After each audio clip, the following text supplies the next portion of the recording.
To the next one. Okay, perfect. Yeah, so I think this is my disclaimer. The extremely wild and kind of unbelievable story that I try to keep as short as possible, but please bear with me about how I became Space Case Sarah. So yes, I actually identify as Space Case Sarah. You can even ask these fine folk. I sign off my emails as Space Case Sarah, and I actually just made myself an LLC. So I am Space Case Sarah.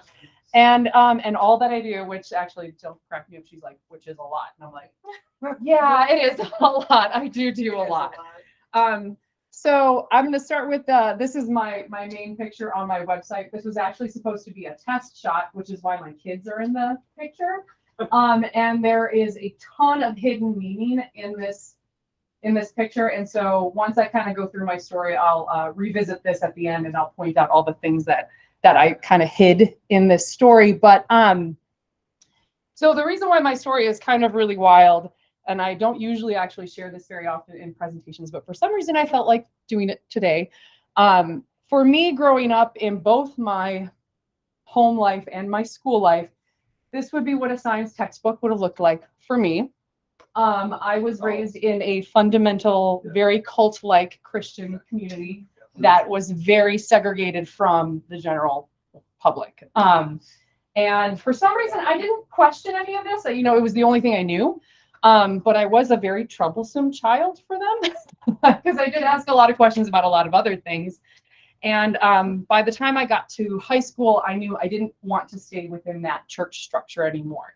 And I didn't really know what I was doing, though, at that point. So I first went to school for music. I was impossibly cool, as you can tell.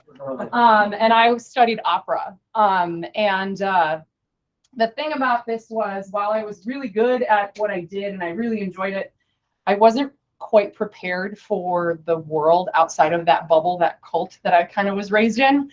And so this was really hard for me. And I ended up dropping out of this major and kind of meandered through life for a while. I did end up getting a degree in English, and I ended up meeting someone that this relationship was not a good choice for me, again, because I wasn't very well educated in the ways of the world. I kept everything at an arm's length. If it was religion, if it was politics, if it was science, I did not care. I kept it as far away from me as possible until I had my kids. So I had two under two. Yes, I almost lost my sanity. So Abby and Miles, they're only 18 months apart. And when I had my children, that was probably my first aha moment. And it was like, you know, I can keep everything separated. I can lie to people. I can keep everybody happy. I can do that for everyone else, but I can't do it for my children. So I need to start figuring out what I think about certain things. And I had not really, seriously, I had not ever thought about science like in a serious way up until, and this is actually really common for a lot of science communicators, I saw an episode of Cosmos. And it was the Neil deGrasse Tyson reboot, but that very first episode that shows you the cosmic calendar from the Big Bang to where humans show up, and I was like, oh my gosh, what else don't I know? Like, it just was like, and then I learned about Carl Sagan, and I learned about, you know, like the Voyager. So this is obviously the pale blue dot from the Voyager missions. And I just was smitten. I was in love. I loved everything, and I watched everything that I could. I read any book that I could. And then I ended up getting my first telescope, which is actually not this one, but a smaller Dob. And I started doing sidewalk astronomy because I didn't even know that was like outreach yet at that point. I just saw the moon through my telescope, and I was like, this is cool. And so then I would just drag it out to the end of my driveway, and anyone who was walking by, I'm like, hey, you want to look at the moon? You want to look at the moon? So I did this for a little while. And then my second aha moment after my children was I was coming home from an astronomy event, and I got into a really bad car accident. And I almost flipped my car over. And in that moment, the only thing that was going through my head was how much my now ex-husband was going to be mad that I ruined our car. And so that was my next aha moment, where I was like, this is not the life I want to live. I was so in love with science at that point, and I had always this kind of illusion in my head that, like, oh, in another life, I would have studied science. In another life, I would have done this professionally. And that was my moment of like, this is my only life. This, if I'm going to do this, I have to do this now. So the next day, I'm not joking, the very next day, I was calling around and asking people that I knew, hey, I am particularly at that time, and I still do, loved astrobiology. And I was like, I don't know how I'm going to do this. I was an English major, but I want to study science. I want to get into this. So I started I started taking science classes at my local community college. I got involved with a lab that has, they have some grants with NASA for astrobiology, and I was just like a student at large with the lab. I really started dedicating myself to this. Personal part of my story, I started going through my divorce at that point. I knew that like I just completely recrafted myself, and all this was trucking along, and then COVID happened. And I was like, oh no, what do I do? And a friend of mine who was in the lab that I was with was like, hey, there's this organization called Blue Marble Space Institute of Science, and they have these internships, and they're pulling them all online because of COVID.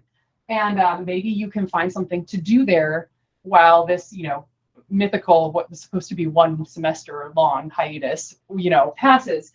And I went through the list and I saw science communication. And it hadn't really occurred to me yet at that moment that, like, in my head, it was like Neil deGrasse Tyson and Bill Nye and these people with these big TV shows. But then when I read like what other people do, where they're writing for, writing for universities, or they're doing, lots of different ways of science communication, not just on these big platforms, I was like, oh, I hadn't really ever considered this as something I could do. So I got into their program, spoiler, and then I just really applied myself, and I joke, I'm the intern that didn't leave. After my internship was done, I was like, so how do I stay? And so they first asked me to be a producer on their show called Ask an Astrobiologist. So I helped produce that for NASA TV. Then this is about when I became a solar system ambassador. I applied for that. I also started really getting involved with NASA astrobiology in general. So I am very involved with a lot of the scientists and the researchers and people involved at NASA. I've been really fortunate, and I always feel bad admitting this, but COVID really helped propel me in this time because everything was virtual. And so I was a single mom, and I could go to these like national conferences, and I could go to all these different things online and make all these connections. So it really actually was a blessing in disguise for me, so to speak, having COVID. And again, I got to go to all these different things that I had like never would have had a chance to network in this way. And so one of the things that happened during this process also was I bumped into my now CEO boss, Bruce, who has a radio station called iRoc Space Radio. And they had just gotten picked up by iHeartRadio because of their live content. And he was like, hey, would you like a radio show on my station? And I was like, yeah. So I got my own radio show. It's called the Space Case Sarah Show. It's on iRoc Space Radio. We actually just branched out now to have our old episodes on different podcast streaming platforms, like everywhere. And we're also in the works of possibly having a visual element with another space kind of themed station channel. So just kind of that like right places, right time. And then the way that I'm acting right now, I'm actually a little nervous right now, so I'm not being as like as I normally can be. I just, I was so free at that point. It was just, I talked to anybody, and I was just so excited about space, and that really grabbed some attention. So this really was a really lucky break for me. But I also, I have the outgoing personality for it. So this is my quick little segue. I do a lot of things. A lot of science communicators get scuba certified because it's as close as you can get to being an astronaut. So I too became scuba certified. I don't know if this is going to play or not. I dive in the Midwest. It's very cold, but I do sometimes, I don't know, it might not play for you. I do sometimes go diving in very warm places, and I get to do things like swim with whale sharks, which was incredible. So I was in the Philippines in October diving with diving in that area where we did snorkeling with the whale sharks. And the other personal part of my story, the reason that I get to do all these diving experiences is because where I went to get certified to dive is now guy who owns it is my boyfriend. So, so you kind of have some perks. So he and I actually also, we went to Mount Everest Base Camp last year. So that's something also I've done. So the reason I'm bringing in some of these big experiences, and this was incredible. I could give a whole talk on going to base camp. It's like a 14-ish day expedition that you go on, and it takes 10 days to get up there because it's so high in elevation. So we that is 17,500 feet to get to base camp 1. And yes, you can't breathe. It's very high, but that was an amazing experience. And I think some of the reasons that I have now gotten into more of what I do presently is because I just did these things. I just decided to do them. And that is, it's probably not going to play, but that's Mount Everest right there. That's the tippy top of the world. So did you get all the way up? No. No, you know, it's kind of scary, sad, heartbreaking. There's a spot on the trail where there's a memorial and there's all these pillars and there's plaques on them of all the people that have died. Yeah. And I mean, and those plaques were like all the way up to 2020 when I was there, you know. Yeah, there's a lot of people. There's also bodies. Yeah, there are. You know what? And you know, Green Boots, that's like the most iconic body. They during COVID, they went up and they picked up a lot of the bodies, and Green Boots was one of them. So Green Boots is not there anymore. So right after I got back from Everest, I found out that I got selected to be a communications officer for the Mars Desert Research Station, which is in Utah. And so I went on a simulated Mars experience, and that was surprisingly challenging. It's actually like more spacious than you would think inside, which I know sounds kind of weird, like it doesn't look that big, but it felt more spacious than I thought it would. And every time you go outside, you have to wear a spacesuit. The reason it was kind of challenging for me was because you also have to simulate a delay in communications and contact. So you can't call anyone, you can't FaceTime, you can't, you know, have that face-to-face interaction. And that ended up being surprisingly difficult for me, mainly because like my daughter lost her first tooth while I was gone. And then I also found out while I was on that expedition that I got selected for this expedition. And that was really hard because I was so excited. This is called the Joyous Resolution. It is a core drilling research ship that goes all around the world. It's funded by the NSF, and I'm a communications officer for this as well. And I got selected while on my Mars expedition, and I couldn't call anyone to be like, "Oh my gosh," because this was a reach. This one, I was like, "There's no way I'm ever gonna get this." I filled out my application, bing, sent it off, and then I somehow got it. So. I'm going to skip this video because it's just a video. So I got selected for this, though, because we are going to an area called the Lost City Hydrothermal Field, which is really interesting for astrobiology research. And so that is a huge emphasis, actually, of our expedition, is this studying of a very extreme environment for us to better understand how missions like the Clipper mission and other astrobiology-minded NASA missions will do their research. So this was how I got chosen for it, because I knew how well connected I was with NASA astrobiology. And I'm actually really excited I got to add this today because we just got our logo, our patch, like 2 days ago. So the Lost City Hydrothermal Field, and I don't know if the video will play for you, is very cool because most hydrothermal fields, if you're familiar with them, they're very extreme environments where life thrives at the bottom of the ocean. But most of them are black smokers. So the mantle is pushing up. The magma, you know, is coming up through the Earth's crust. This area is different in that the plates are splitting apart in this area, and so there's a mineral called olivine down there that has an exothermic reaction with the salt water. So it's creating heat, which is like microbial life thrives in this area. And it's also producing hydrocarbons. So there's all these things they're trying to represent in this, like there's the microbes and there's your heat, your serpentinization.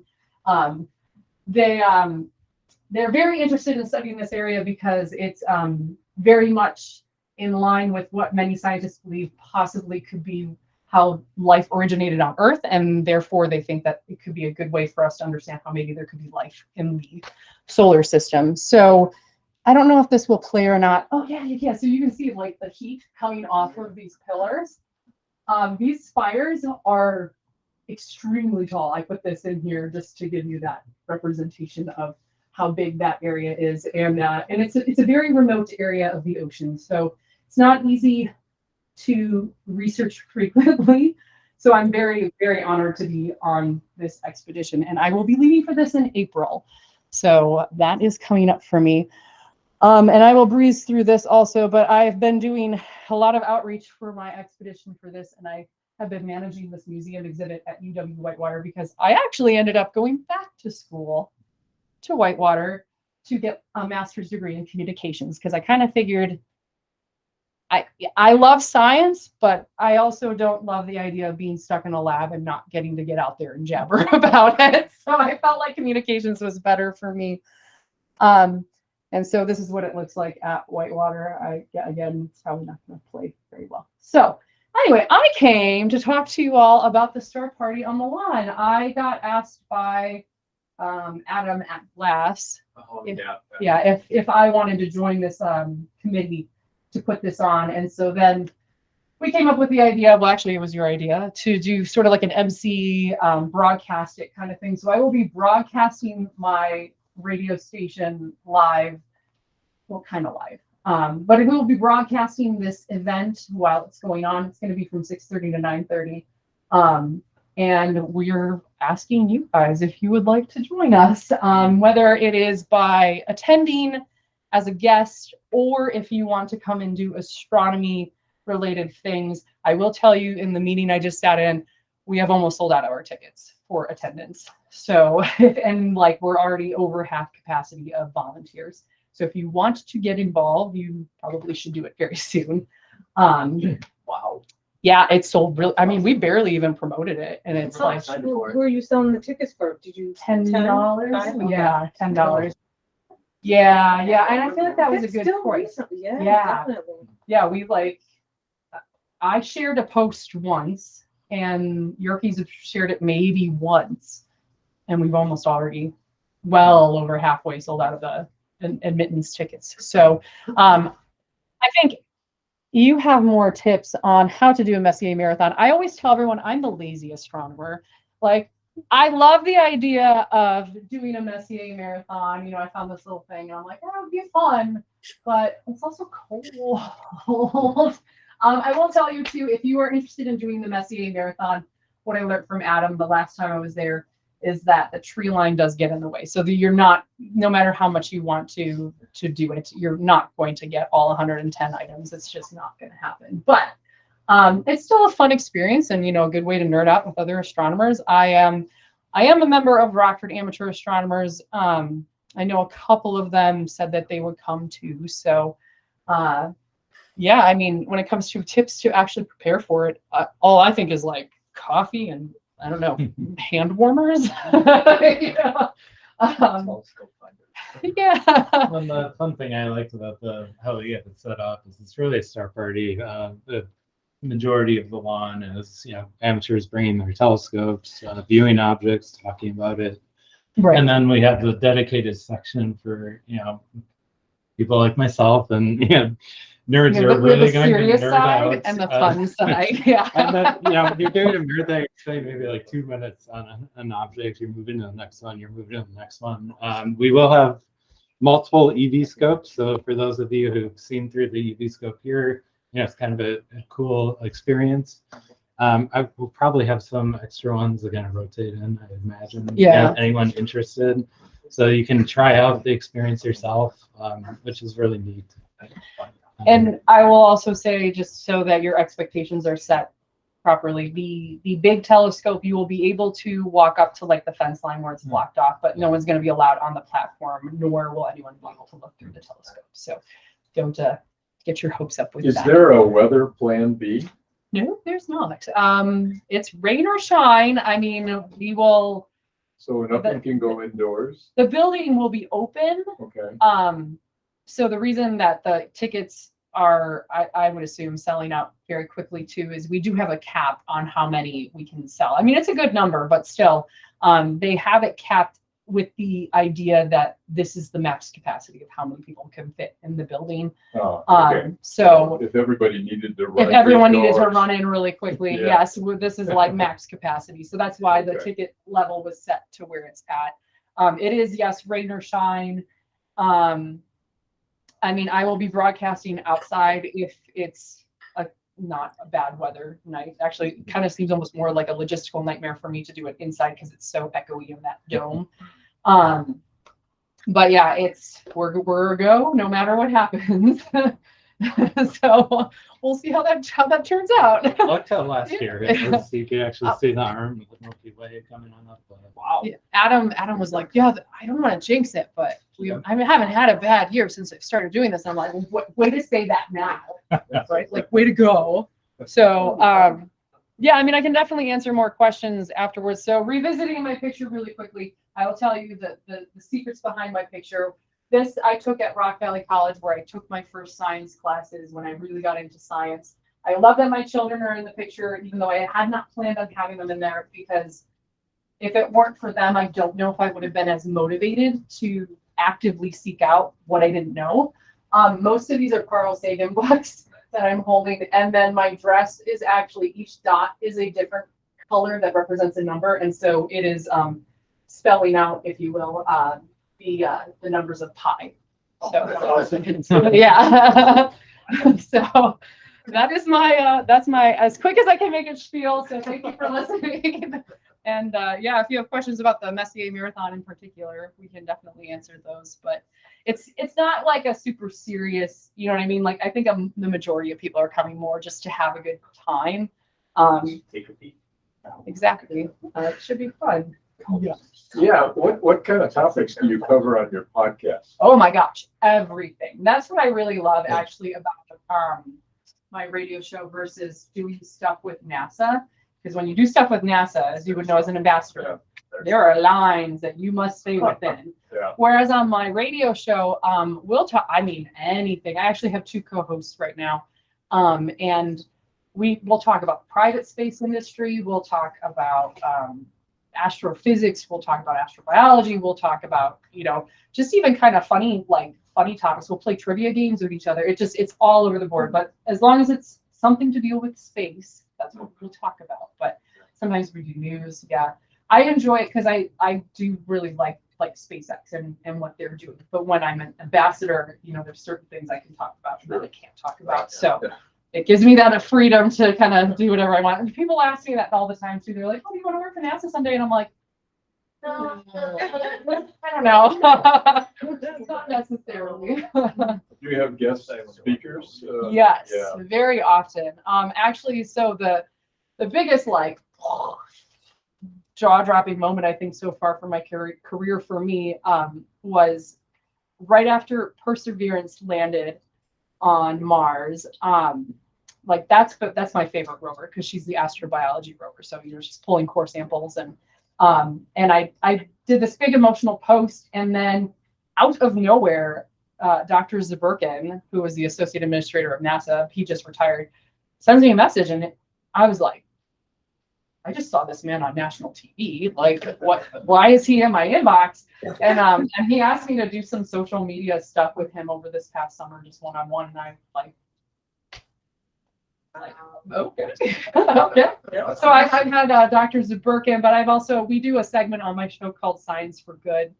And we will bring on people who are doing like nonprofits and stuff for good causes. And that's actually gotten me quite in the door with big names and big people. So yeah, lots of guests. Just kind of depends on what. So do you plan on getting a little more outgoing? No. I think I need to probably rein it in. Yeah. And it's so funny. I did not know when I started Sidewalk Astronomy that this was like an outreach thing. To me, I just saw something cool and I was like, Oh yeah. look at this. And, I didn't realize that like science communication was something that I was so well suited for at that time. It didn't click until, like I said, thankfully the pandemic, and it kind of just, everything has been like dominoes for me now. So The ship though, and I'm actually wearing my shirt for it tonight too, is my big thing. We actually just had the Wall Street Journal write an editorial piece on us that they just released yesterday. So like, That's pretty. yeah, everyone's still kind of freaking out about that right now. It is a big paper. I'm sure you have a long list of emails of people who want what you're up to and updates. Oh my Yeah, gosh. I have Keep me posted, you know. Yeah, definitely. I have definitely a cutoff for this expedition because it's 2 months. They're big expeditions. And so I fly out to the Azores, then we go out to the Massif, and then we come back. And so like this is my cutoff. I'm like after the Messier Marathon, like I'm really reining back on. So you're on the ship for 2 months. For 2 months. 2 months. Yeah. Oh, neat. And the kids can't come with? No. Yeah. But I can at least I can call them. I can FaceTime them Yeah. from the ship. 8 minutes delayed. Yeah. And I mean it's kind of almost like living on a cruise ship, but for science, because like you have food available 24/7. You can put a basket of your laundry out there, they'll wash it and bring it back the same day. There's a cleaning crew that comes and cleans your cabin when you're not on your shifts. And yeah, it's like whew, it's a tough life. Actually get a cabin instead of a bunk. Yeah, well, we will share it with one person. Usually, so the ship runs 24/7. So like if you're on the day shift, then you room with someone who's on the night shift, so you get that room to yourself. But I have a communications partner. We're gonna actually share the room because we do ship to shore live broadcasts, and they like the timing of them because we get people from all over the world requesting these. It's just so like all over the place. It's not fair to have one person do day and one do night because it kind of ends up falling on one person too much. So we are bunking together. So I will be sharing a room more than anybody else, I guess. But yeah, it's not like the Navy. Like all the Navy people are always like, yeah, I know. They're like, this is barely anything. You like. So do you have a website, or how do I how do. do people find Yes. out about your podcasts and stuff? So yeah, I do. So I'm Space Case Sarah. So you're just spacecasesarah.com. You can find me at Space Case Sarah, Sarah with an H. And yeah, that has links to my show and the gazillion things that I'm involved with. I kind of reined it back a little bit on my website because it was getting a little too much. But yeah, I'm Space Case Sarah, and then you can also get a free T-shirt on our radio station's website if you go over and sign up for our crew club. Your what lab? Our crew club. We have a Oh, crew crew club. club. I'm not really sure what they're doing with that at this point. So the cool thing about my radio station too is, you know, I have a show, but I have a producer, I have a sound guy, I have like a team. And so there's certain things that people are like, what's this for? And I'm like, I don't really know. You can ask them. But yeah, spacecasesarah.com. So as Yes. a science communicator, do you have any tips for communicating with the general public about, maybe hot topics? How to talk? Or, Yes. some topics that might be confusing? Sure. Yeah. No. That's actually something I really actually am dealing a lot with right now with my expedition in particular. A lot of people, even in astronomy, I have found you kind of get this curse of knowledge where you know a lot and you start taking for granted really basic concepts that you just assume everyone should know that. The general lay person generally does not know even really. I mean, They knew it in second grade. right, exactly, right. So like, yeah, like in astronomy, they'll be like, "Oh, that's that bright star," and you're like, "Yeah, that's a planet. Yeah, that's Venus." And you take Blinking. right. That's a plane. Mitchell International is like 5 Right. miles from here. Yeah. So I actually even in we're drafting a lot of press releases and stuff for this expedition, and even today I was editing something, and even the word serpentinization, like I know what that means, but you have to really break things down. So to your point, when I was in my internship at Blue Marble, they would remind us constantly. They're like, most people don't even know the difference between an atom and a molecule. Like think of it that simple, break it down to that easy to understand, digestible level. And the one thing that I think makes me a very good communicator, harkening back to the beginning of my story, I also remember not knowing quite a lot. You know, like for me, it was this just every day it was like, what? Yeah, you know, I would just learn things constantly, and it's so exciting for me. It still is. It's so exciting to just, I mean, I'll read a book with my kids, and you know, there was one book we were reading, and they talk about the leftover like hip bones in whales, and I'm like, and they're like, yeah, you know, whales, they probably went, you know, out of the water and then back into the water, and I'm like, Yeah. you know, but these are things that like lots of other people got to learn at a young age, and I had no idea. So for me, that's exciting. Like I kind of find it as sort of my gift. It's my superpower. Like I am that genuinely jazzed up about what I do and what I talk about, and astrobiology in particular. For me, when I first heard about it, you know, to get to go on these expeditions to these really extreme locations to see where life is thriving, like in acid pools, we can find life. If life can exist there, I mean, NASA used to always be like, follow the water.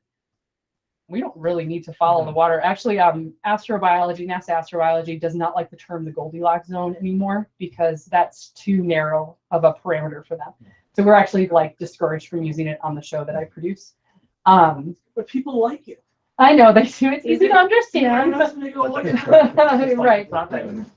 Just right. Just right. But yeah, no, they Mary is her name. She is like, no, absolutely not. Because it's very limiting because there could be life in plenty of other places that are not that specific. So yeah, no, I that's a great question, looping back to what you were saying. But what about communicating with scientists?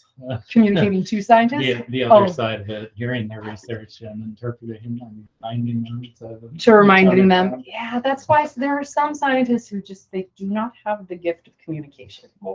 And that, yes. So actually my favorite story for that was when they, and it's been contested a lot now, but when they released that paper of phosphine on Venus, one of our researchers at Blue Marble was on that paper. And so I got to know about it before the embargo was lifted to write a paper or write a story on it. So I got that head start.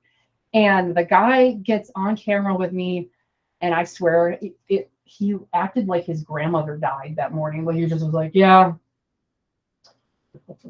this, you know, blah, blah, blah, technical. I mean, it's really interesting. I mean, either it could be life or it's interesting chemistry and warrants more research. I'm like, I was like, it's good that you're not like in front of the camera right now talking about this, because everyone would be like, how is this exciting whatsoever? So yeah, a lot of scientists, bless their hearts, they you know. They're really They're trying to. They're scientists, They're trying to. No, exactly, yes. Which Yeah. is really difficult. It is hard to have, yeah. And I know a lot of scientists, actually, I've been thinking about this for my expedition, of finding a way to have like a visual symbol for me to be like, I'm doing science, don't bother me. Because I don't know who's going to be the outgoing person to talk to or not. And so I kind of want to be able to figure out like who's comfortable with me getting in their business on a tour, you know, with a camera and being like, what are you up to? Because a lot of them are just like, they like that. They like the antithesis of what I like, which is they want to be in their labs doing their one thing that they're specialized in. And I'm like, oh, that sounds horrible. Like to just be in the lab doing your one little thing. Actually, the lab that I was at large with, they do soil samples that are like 1 by 1, and you get that for like the whole semester.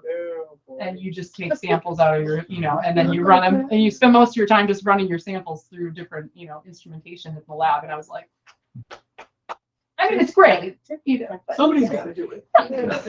I'll talk about what you do because I like too much. So yeah, that's how I ended up. I last year was like, you know what, I do want my master's degree, but I think I'm going to go for communications and kind of cater it all to science communication, because I feel like that's probably a better fit for me. So, which is why I'm actually graduating while I'm on the ship. Like I'm going to be graduating on the ship. You know, a real great skill, I think, and I think it's underappreciated, is journalists who are science writers. Mm. You know, Yes. and write to the general public, these complex subjects. And to communicate it in a way that the scientists doing the research aren't capable of Yes. doing, so. And also don't feel, because I've bumped into this as well. Some scientists, they feel like that it's kind of almost dismissive to their intelligence and the level of work and the caliber of what they're doing when you have to water it down that much, and they get like almost insulted sometimes. Right. Yeah. My work is so important. What Right, I do like- with my work. Yeah. It's like, you know, It's be a little not- more humble. Yeah. That's not why you're like, that's not why you're. Well, not stealing, but It's the. denigrating it. It's a Right, form of yeah. denigration. I think Yeah, there's, because that's there's ridiculous. every year a book comes up. It's a collection of what's called, you know, science writing of Oh, yeah. I've 2022 seen Sure, it. yeah. or 2021, and it's really top-notch reporting, right? Yes, yes, it is definitely a craft. You know, it's a craft that I even still have to constantly work on because, you know, even my expedition, there are so many times I'm running through our scientist prospectus and I have to make sure I go and do all the research to make sure I understand what's going on in this paper, because I can only be informed to so much of a level. But, you know, I've taken chemistry, I've taken biology, I've taken planetary science, I've taken atmospheric science. You know, I've taken all these things, but I also, if I'm not using it on a day-to-day basis, it's like whoop whoop. So you know, there's still always something I feel like I could be improving on myself. But when it comes to being comfortable to talk to people and really put myself out there, that I don't need practice with. I can do that. So anyway, so that's why I guess they kind of asked me to be a part of this, because they're like, she likes to talk. So you're gonna be going around this. Oh yeah, I'm hoping to get interviews. People and Yeah, I'm hoping to get kids actually to talk. candid camera. Yeah, like ask them like, my favorite thing about space is. So that's what I'm hoping to kind of now, is to get some kids to interact. Selfishly, there's a reason for this, because if you can get a kid on the air, then they call up grandma and grandpa and they call it, uncles yeah, every and time. you know, aunts and oh my gosh, Jimmy's gonna be on in 5 minutes, you know. So Yeah, actually, how do you deal with the having kids on camera? Don't you need to get You have to, three? it's well, with only, NASA, yes, you would have to do Yeah, that. Yeah. well, no, you have to do it for basically everything. So Yeah. the Yeah. yeah, It's a purple the radio, I'm not sure how with your audio, I don't think it's the same.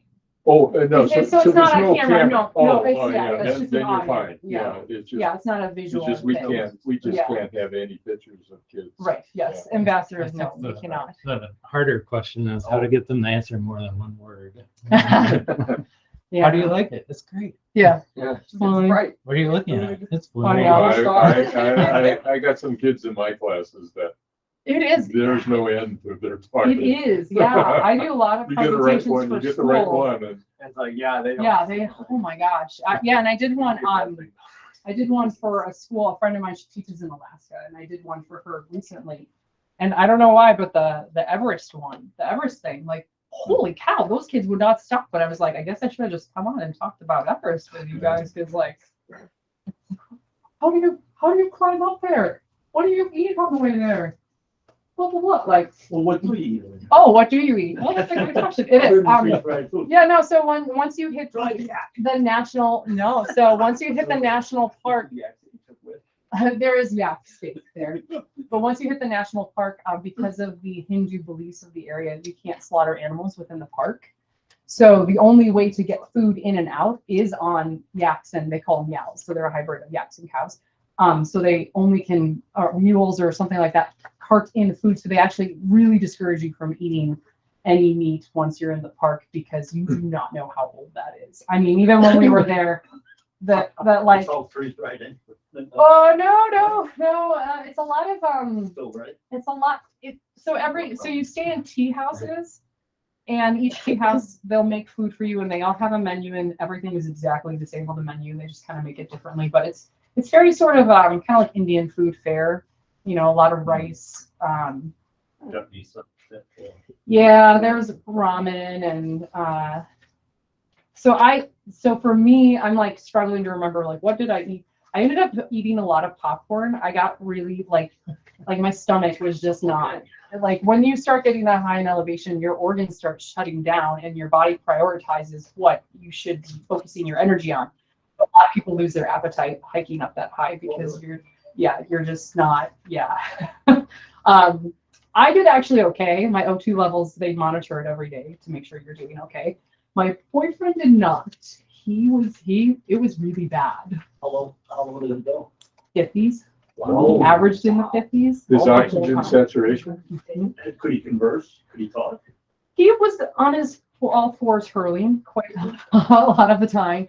And then we got to base camp, and then the walk back was bad. It was bad. And our guide was like, Sarah, just convince him to take a helicopter down. Like, just, you made it to the top, charter a helicopter down.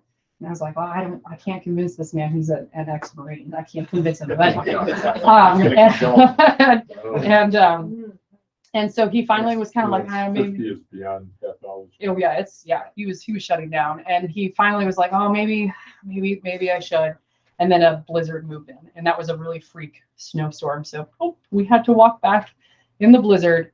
That was actually the scariest point for me because we start heading out, and there's 12 of us in our group, and I'm like, I'm the only one kind of nervous. I think it's because I'm the only one who has little kids in the group too. So I'm like, is this the story of the 12 hikers that head out into the mountain and are never seen again? Because it was just like whoosh. And even our head Sherpa kept like looking back, and he's kind of looking a little uncomfortable too. And like at one point we're walking through bushes, and I'm like, we are not on the trail right now. We're gonna die. It was really, really intense, like few days those days. How are your O2 levels? Mine were good. Mine were actually good. I think the lowest I ever got was like low 90s. I stayed Wow. really good. Oh, okay. That's not bad at all. No, not at all. But yeah, I mean, it really depends on the person because we had one kid in the group who was 17, and he had one day where he was like in the 60s. Like it was, he was bad too. So it's your individual body. Some people can handle that kind of elevation, and some people can't. So yes, I know everyone's like, well, that sounds like a fantastic vacation. It was absolutely amazing. There's actually an observatory up there too. It was shut down, but I took a picture of the sign. It was like, it's so funny because I went to the Mars thing afterwards, and everyone was like, wow, isn't it beautiful here? And look at the landscape. And I'm like, when you see the Himalayas, your standards of a mountain will change forever. I mean, there were some times where we'd be going up all day, and then we'd hit this platform, and it's just, yeah, I definitely cried a few times on the trail because Take a lot of selfies. I took quite a lot of pictures. And people are like, would you do it again? Yeah, 100%. I was like the most incredible. What about your boyfriend? He wants to too, but he Supplemental oxygen. Yeah, he's a but little he has nervous brain about that damage now. now. I think he had that before from eating all the cranes, but yeah, I mean, 60 is ICU level. yeah. And then It was bad. there's nowhere in the clinic where we would allow. Right at sea level, yeah, definitely. You get to drop even into the low 90s, and that's like not Right. good looking. Yeah, on the mountain, they're like, yeah, if you're in the 80s, you're fine. Yeah, it's an experience. I will tell you, it was something I will not forget anytime soon. Was it clear up there? Absolutely, yeah. Except for that three-day snowstorm, it was yeah. So the guide said some of the clearest weather they've ever seen. So our views were just phenomenal. Yeah, it was cold though. It was really cold. That's also it was really cold. There was two tea houses that we stayed in. One was the highest monastery in the world. I don't even know why they bothered with windows and doors because it didn't feel like that helped at all. And then there was another one where it was so cold. You look up and you see the ceiling sparkling from all the ice from your condensation. And then they were like, yeah, just go out in the courtyard to pee because there's usually pit toilets. They're so frozen over and just gross. They're like, it's safer to just go to the courtyard to go to the bathroom because it's Got lucky. This is sounding better than yeah. Scottsdale, Arizona, with palm trees. I mean, come on. And mind you, we'd only been dating for like 6 months at this point too. That's a date by ice. Yeah. But yeah, so then it was kind of funny, like them going to the Mars Desert Station, which was all dehydrated food, which is How long were you in there? 2 weeks. So that wasn't too bad of an analog. But dehydrated butter is the worst thing I think I've ever Oh, had. in my was that, life. was that in Arizona? That's in Utah. It was in Utah? Yeah, yeah, near Hanksville, which is, Do I add water to it? yeah. No, you can't. Yeah. Did you add oil to it? Oh, It's just flavor.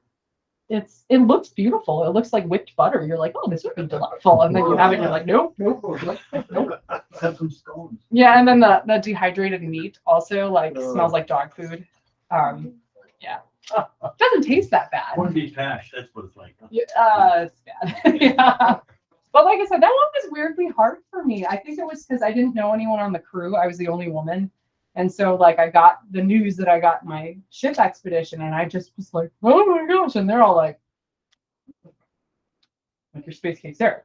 And I'm like sitting there like, I wasn't supposed to get there. I should be there right now. You know, like, and they're like, like, okay, she's a little weird. So yeah.